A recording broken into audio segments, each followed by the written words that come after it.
Well, hello there, welcome back to the channel. Hope you're safe and well. So, you've just bought yourself a new airgun. What do you do now? Let's talk about that, shall we? Roll the titles.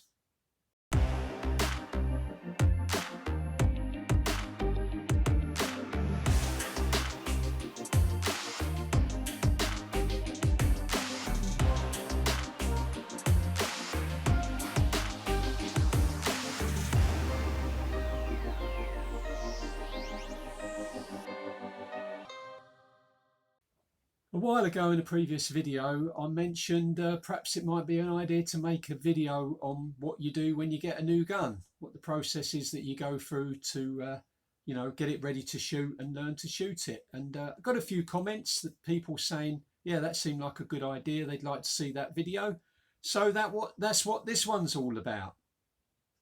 In this video, I'm going to be featuring the Gammo Coyote PCP, which is the entry-level PCP that I bought for the channel to do a series of videos on.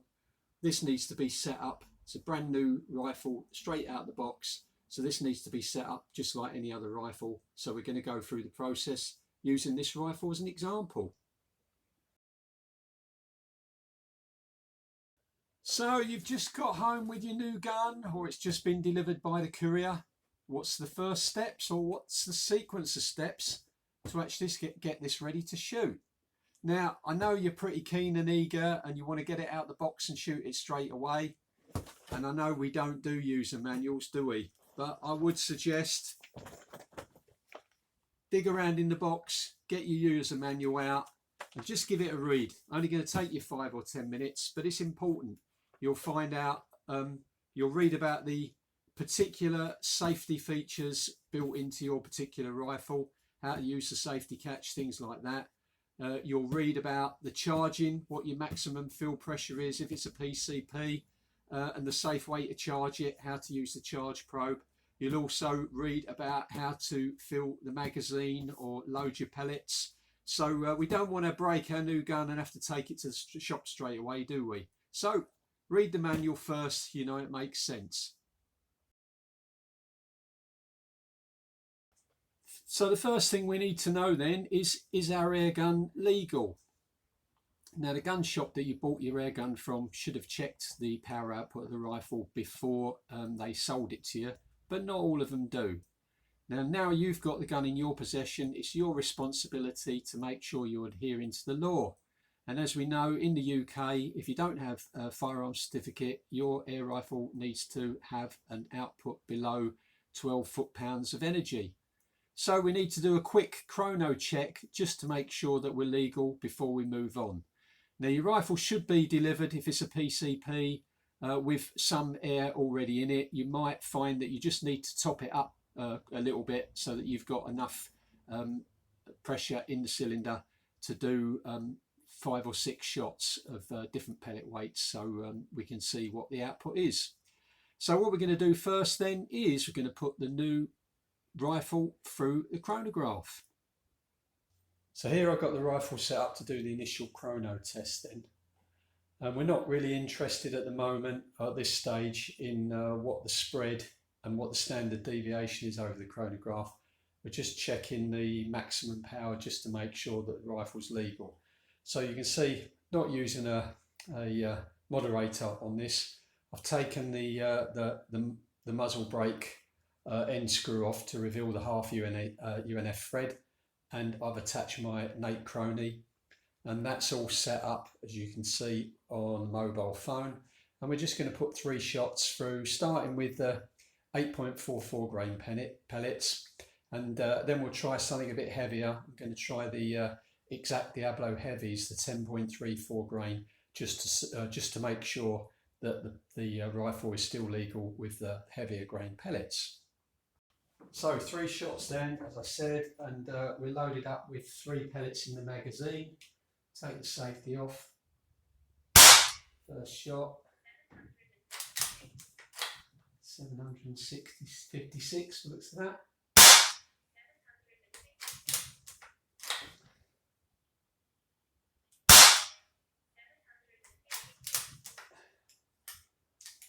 Right. Oh, That's 3 shots then. Let's take a look at the chrono reading. So you can see those 3 shots showing that the rifle's pretty consistent at 756 feet per second, which is around 10.7 foot-pounds. So we know that it's well under 12 foot-pound with the 8.44 grain pellets. Let's try it the 10.34 grain pellets. Same procedure again then with the heavier pellets, 3 pellets in the magazine. And I've changed the weight on the chrono so we get the correct readings.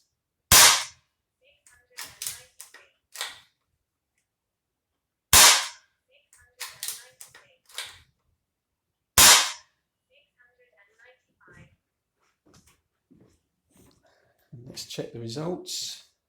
And there you can see the power's gone up slightly with the heavier pellets, up from 10.7 to just over 11, 11.1. So it was worth checking with the heavier pellets, but we're still well below 12 foot-pound. So everything is legal as regards this air rifle. So now we know that the rifle is legally below the 12 foot-pound limit. Next thing we need to do is to clean the barrel. Now what the manufacturers usually do is they stuff a load of extra grease in the barrel to make sure that the barrel doesn't go rusty, don't get any corrosion while it's sitting on the shelf in the gun shop waiting for you to buy it. So the first thing we need to do is clear all that out and make sure we have a nice clean barrel before we start firing pellets down it. Otherwise our accuracy is going to suffer. So let's have a look at that, shall we? Okay, we're going to check that the barrel's clean then. I'm going to use my pull through. If you don't have a proper pull through, you can use a bit of fishing line or something, these with a loop on the end. These are quite cheap from eBay. And you notice I've taken the muzzle brake off so I can get to the crown of the barrel. It's just easier to feed this through. If you've got like a fixed moderator or a fixed muzzle brake and you can't get to the end of the barrel, then you can use like a drinking straw or something to line everything up so that you can push it through. So we start off at the muzzle end, pushing the pull through because we want to pull the pull through in the direction that the pellet travels ideally. So let's just stick that through and then we'll feed it through when we come out the end. So we've got the loop showing.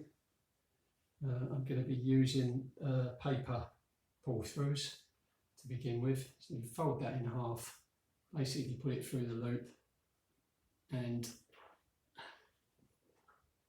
spray a little bit of this Napier cleaning oil on the patch.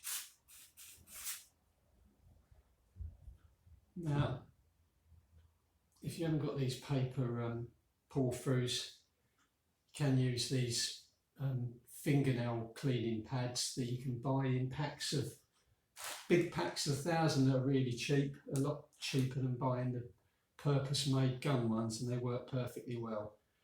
So what we want to do is we want to pull this through, and it needs to be quite a firm sort of fit when you pull it through. You want to pull it through smoothly, and usually hear sort of like a squeaking as it goes through the barrel. You hear that squeaking? Oh, there we go. Look, that's the first pull through that rifle. You can see how filthy that is.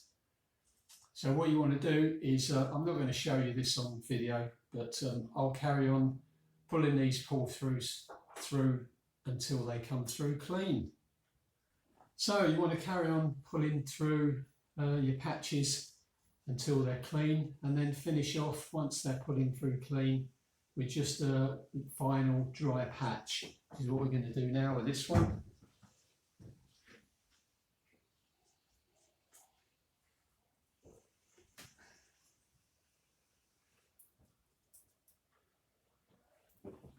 And that's all looking okay. Now this, some barrels are cleaner than others. This one was a particularly filthy barrel. Did take a few patches more than expected to give it a clean, as you'll see in those pile of dirty patches.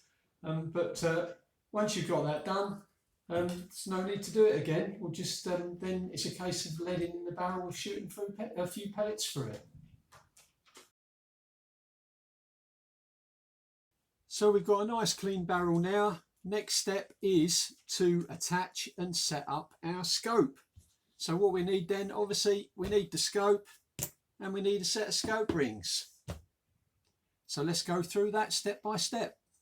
Now, as this is an entry-level PCP, I've chosen a good quality entry-level scope, and this is the Vector Veyron 6-24 by 44 with an illuminated reticle and side focus. To begin with, we're going to loosely align the scope with the rings. So I've taken the tops off the rings. They're still loose enough to sort of slide about because we need to find the ideal position on the scope tube to begin with. So what I'm going to do is basically sort of like we've got quite a small portion of tube in here. So I'm going to go central on that one, and I'm going to go a little bit further forward on that one. So we're reasonably wide apart, so we're nice and stable. So I'm going to pause, put the tops on, do up the screws, and then we'll go from there. So that's the tops up on then. You can see it's still quite loose. The scope moves backwards and forwards, and it will still rotate. So we can get the movement we need to line it up. Now on this particular rifle, I'm pretty fortunate because we've got a continuous rail, and the magazine fits under the rail. You might find on your rifle that there's a gap where the magazine goes in, and you've got a forward rail and a back rail either side of the magazine. So that might limit where you can put the scope rings on the scope. But in this case, it's been fairly easy. So what I need to do now is I need to set these in position to get the right eye relief. Now what I mean by eye relief is the distance from the rear lens of the scope to your eye. Now usually on a traditional scope like this that is not like zero or low eye relief, it's usually in the order of 3 inches. There is a way that we can check exactly where the perfect eye relief is, and I'll show you how to do that. But in the meantime, just for making adjustments now, what we need to do is to bring this rifle up to the shoulder and move the scope either forward or back until we get the perfect picture through the scope. And what we're looking for is we're looking for a sharp, definite, narrow black ring around the image that we're looking through the scope. If it's a bit fuzzy, then it means that the scope is too far away, and if it's too thick, it means the scope is too close. So look at this diagram and you'll see what I mean. The perfect picture is quite a narrow, solid black ring around the image that we're looking through the scope. Okay, so I've got a good position now to get my eye relief right. You'll notice that I've had to go right to the back of the edge of the rail here, and I'm right up against the turrets on here. You might find in certain circumstances that you'll need to use what they call reach back mounts to get the scope further back to get the eye alignment you need, but I've managed to sort it out in this instance. If you want to find out where the exact position for your eye relief is, then what you're going to need is a bit of white card and a torch. Basically, if you shine the torch through the objective lens of your scope and you put the card up, you'll see that the light is projected through the back of the scope. What we can do, you can see if I start moving further away, that spot of light gets bigger. If I move closer towards the scope, it reaches the smallest point, and then as I come further forward, it gets bigger again. So that point at which that beam of light is the smallest diameter on the card, that is your ideal eye relief point. So that you can see here, looking at this distance, say is roughly around 3 inches. But what you could do is put a bit of tape on there and see whether that's where your eye is aligning up to, and then you'll know you're on the money. The next step then is to set the ocular adjustment so that it suits our eyesight. This is the adapter ring on the end that adjusts the focus of the reticle. Now normally you'll find on a new scope that will be wound right in. So what we need to do to set this is, first off, we need to set the magnification of the scope to its maximum, in this case 24 times. And we need to go to the side focus or parallax setting and set that to infinity. So that's again is the maximum setting. And then what we need to do is point it at a blank wall or the sky or a white board, so that all you can see is the reticle. And we need to adjust this focus ring on the ocular until the reticle is perfectly in focus for our eye. Now what I suggest is that you actually bring it out too far, so that you go beyond the point where it's in focus, so it starts going out of focus again, and then you can start moving it back in. Now what you want to be wary of is that your eye has a tendency to adjust itself to bring into focus anything that might be slowly out of focus. So what you need to do is you need to shut your eyes when you look through the scope at first, open your eyes, check the focus, and then make some adjustments. The longer that you look through the scope, the more in focus that will become, and it won't necessarily be as in focus as it should be. So the procedure is close your eyes, look through the scope briefly, check that focus, make any adjustment, then close your eye again, then open, look through, and keep doing that until you get the perfect focus for your reticle. So I'm going to have a go here now on this side wall, which is nice and clear. So I'll move the chair around so I can actually through the scope. Right, so I've brought the focus ring out, so it's now out of focus. I'm going to shut my eyes, open, still out of focus, turn it a little bit, shut my eyes, open, still out of focus, shut my eyes, turn a bit more, still out of focus, we're getting there, shut my eyes, turn it a bit more, open, and that's in focus, shut my eyes, yeah, that's perfectly in focus for me.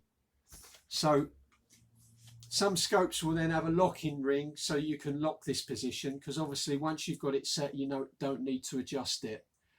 If you haven't got a locking ring like on this, then what I would tend to do is on my scopes, I get a bit of black electrician's tape and I wrap around this adjustment so that it can't move. On this scope, it moves fairly easily, so I don't want to knock that, so I'll get some tape and I'll tape that up. So the final step of setting up your scope then is aligning the reticle to make sure that the vertical part of the reticle is perfectly vertical. And I'm going to show you 3 different ways of doing that. The first is possibly the simplest, and that's using a plumb bob. So if you haven't got a plumb bob, it's very simple to make. Just a bit of string with a weight on the end. You can stick it on the wall with blue tack.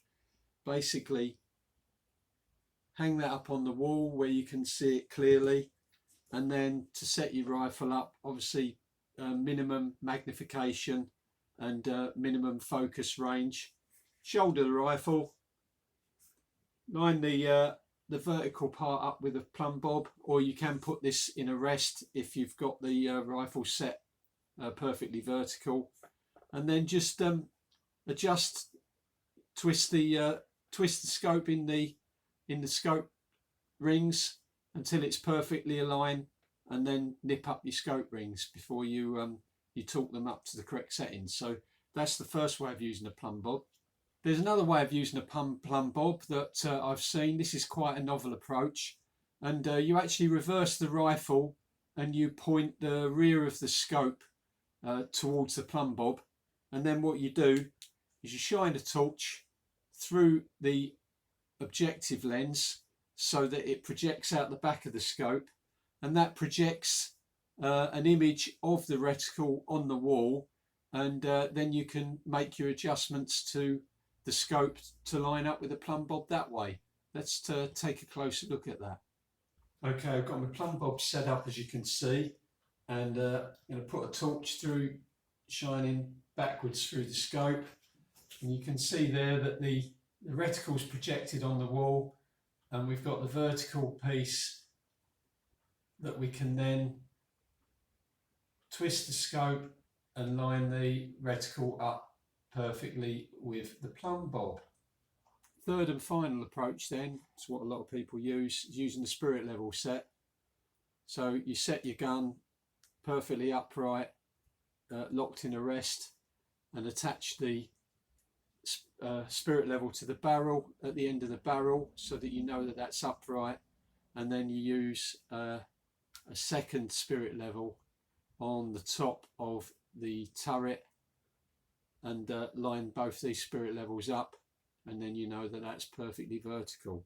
If you haven't got a spirit level set like this, then somebody that you know at the club or whatever might have one that you can borrow, but anyone can make up the plumb bob and do it that way, which is say the simplest approach. Just one final point then with the scope, and that is tightening up the rings. Now ideally you want to use a scope driver, but obviously you may not have one of those, you may not have access to one. So using the Allen keys that come with your scope in the box, just make sure that you use the top end, the small end, to do the tightening. Now if you put those in and you tighten up to finger tight using that top end, then you won't over tighten the rings and cause any damage to the scope tube. So yeah, make sure you use that small end. Don't use the big long end where you can get all that leverage, because you'll find you might over torque these and you don't want to squash the tube and damage the tube. So that's all the scope set up then. So we're almost ready to take our first shots with our new rifle. Question is, what pellets do we use? Well, I mean, that does depend a lot upon how much you want to spend, but if you want to get the best accuracy, then you want to buy premium pellets. So as this is a BSA rifle, it makes sense to use the pellets that BSA use, because it's highly likely that when this rifle was tested they used their own pellets. So I'm using BSA Gold Star pellets for my first shots through the rifle. Now if you had an Air Arms rifle, then obviously you'd probably go for Air Arms Field. If you had an FX, you'd go for FX. I think Virac make their own pellets or have pellets made for them as well. If you've got a rifle that where the manufacturer doesn't have their own pellets, then what I would recommend is that you go with something like a good staple pellet like the JSB Exact Diablo in 8.44. Just want to quickly jump in here on the subject of pellets. If you've got a new rifle and you're not sure what pellet to use in it, please don't go on social media and start asking, oh, what's the best pellet for this rifle? That's just like asking, how long is my piece of string? All you're going to get is guesses from people. Even the same barrel in the same rifle, if somebody has success with one particular pellet, it might not work in your identical rifle. So you need to check them out for yourself. As I mentioned in the video, in the previous section of the video, good start is to go with the pellets that are produced by the manufacturer of your rifle. If you're not sure or you can't get hold of anything like that, then good choice, as I mentioned, Exact Diablo or Air Arms Diablo Fields, and even H&N Barracuda 8, and then do some testing and find out for yourself what works in your rifle. Just one final point worth making as well, if you're intending to shoot in the garden, just want to point out that you are legally entitled to shoot an air rifle, sub 12 air rifle in your garden, but the law says that you must ensure that any pellet you shoot stays within the boundaries of your property. So it is important that you have an effective backstop to stop any pellets going outside your property, and also an effective pellet catcher so that you don't have any ricochets. The only other requirement is that you must be at least 50 yards from the centre of the nearest carriageway. Other than that, perfectly fine to shoot in your garden. As I say, just make sure that you've got a good solid backstop and you know where your pellets are going to go. So just a couple of mods that you might notice on the rifle. I fitted a scope cam to the back of the scope so that you can see what I'm seeing, and also because I'm shooting in the garden and I want to keep it quiet, I've put a sound moderator on the front of the barrel just so we don't annoy the neighbours. After I recorded this video, I just realised that I'd missed something out, so I just wanted to jump in here just to mention about charging your rifle, filling your cylinder with air. So you'll probably find that the maximum pressure, common maximum pressure on your PCP is 232 bar, sometimes might even be 250 bar. I recommend that you don't fill the cylinder up to the maximum pressure. Simple reason being that you will generally find that your rifle will shoot more consistently if the cylinder in your rifle is not fully topped up. So in respect of my rifle, which has my new rifle, which has a maximum fill pressure of 232 bars, I'll only be filling up to 200 bars and then firing it from 200 bars down to about 100 bars before I think about refilling it again. That way I'm in the sort of sweet spot area where I get the most consistent shooting. So remember, fill it up 200 bars, shoot down to 100 bars. If you're using one of these, you will thank me. Okay, let's get back out in the garden range.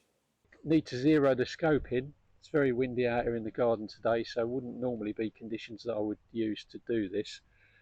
So to do it safely, obviously we've got no idea where our pellet's going to go. So our first shots, we need the target nice and close so that we're guaranteed that we're going to hit the target and be able to be sure where the pellet's going.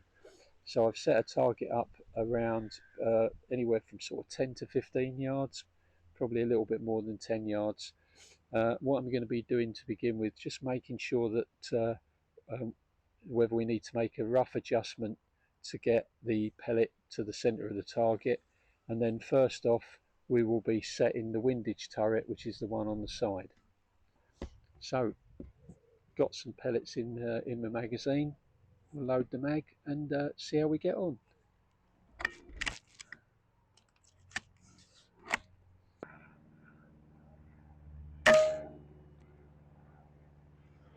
Right, so we can see our pellets just down here at the bottom, so we're definitely on the paper.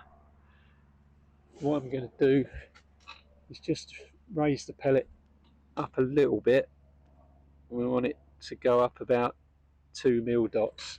So as this is a metric scope, we want to go up 10 clicks. So I'll take it up to 2.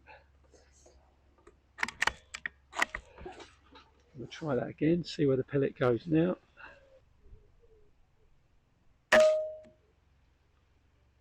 Oh, yeah, we need to go up another.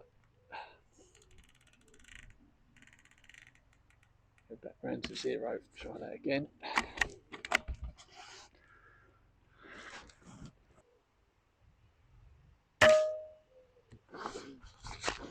Right, that's okay. So now we can start adjusting the windage. So pull that out, a bit tight being a new scope, and we are just a little bit off to the left, so we want to come right. So we'll try 4 clicks to begin with, push that back in. What I'm doing now is just to line in with the vertical line.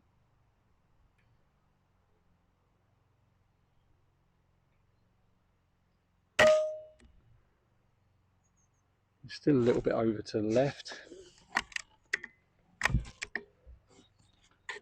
Being a new rifle, this the action is a little bit raunchy, hasn't worn in yet, so you have to make sure when you pull it back fully to cock the rifle properly.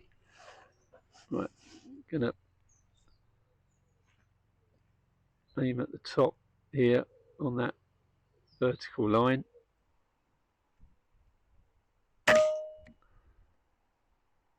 Still a little bit off to the left, give it a few more clicks.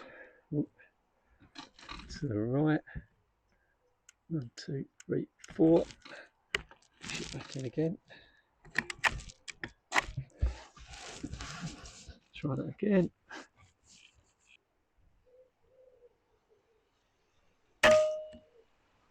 There we go, on the line. Let's just check that with another shot.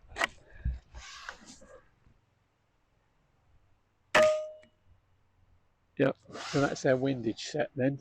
Now we can extend out the target out to our chosen zero range, which for me is going to be 25 yards. So I'm going to move the target back and then we're going to set the elevation. Right, move the target out to 25 yards then.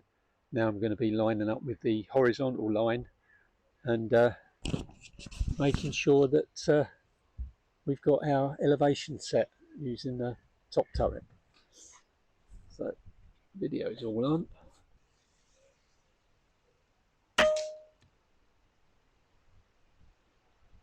Right, we've gone high, so we need to come down, and we're about, say, 15 clicks down, I think.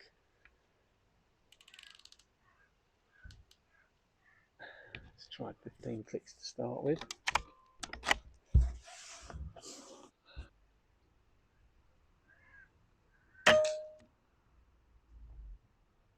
Oh, that was a good judgment. We're smack bang on the line. So we'll try that again, make sure it's still on that line.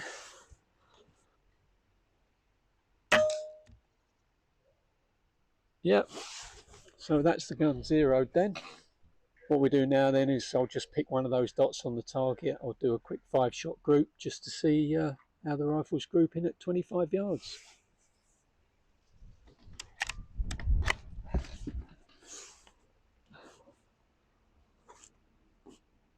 Pick that top right hand corner.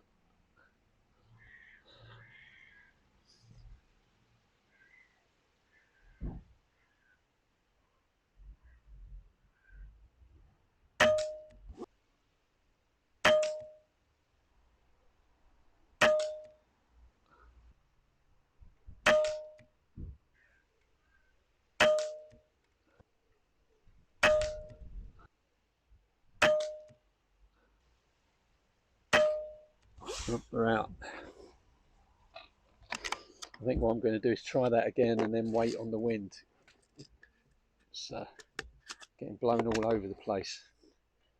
Let's have another go at a grouping then. See if we can shoot through the wind. I'm going to take that, the bottom right hand dot.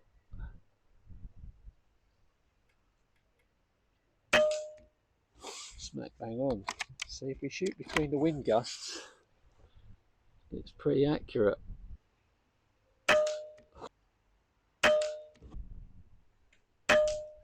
Yeah, it got blown off. So we can put one more in that group there. Yep, there you go. That's not bad, is it? 5-shot group.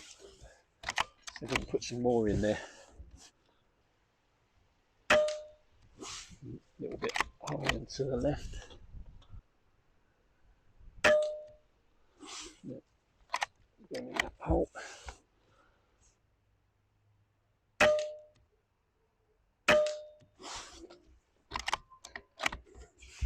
There we do. Last shot, this is last shot, see if we can put it in that same hole. There we go. That's not bad then, is it? Yeah, one flyer off to the right there with the wind, and the rest have gone in that big hole. So we've got to be happy with that. So there you go then. That's how to set up your brand new rifle. Start shooting it. Hope you have fun with yours.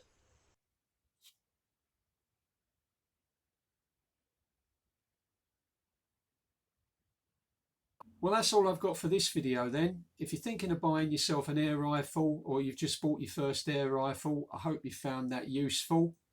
If you're a more seasoned air gunner and you think that I've forgotten something that I should have included, then please stick it in the comments. Anyway, thanks for watching, and I hope to see you again next time. Bye for now.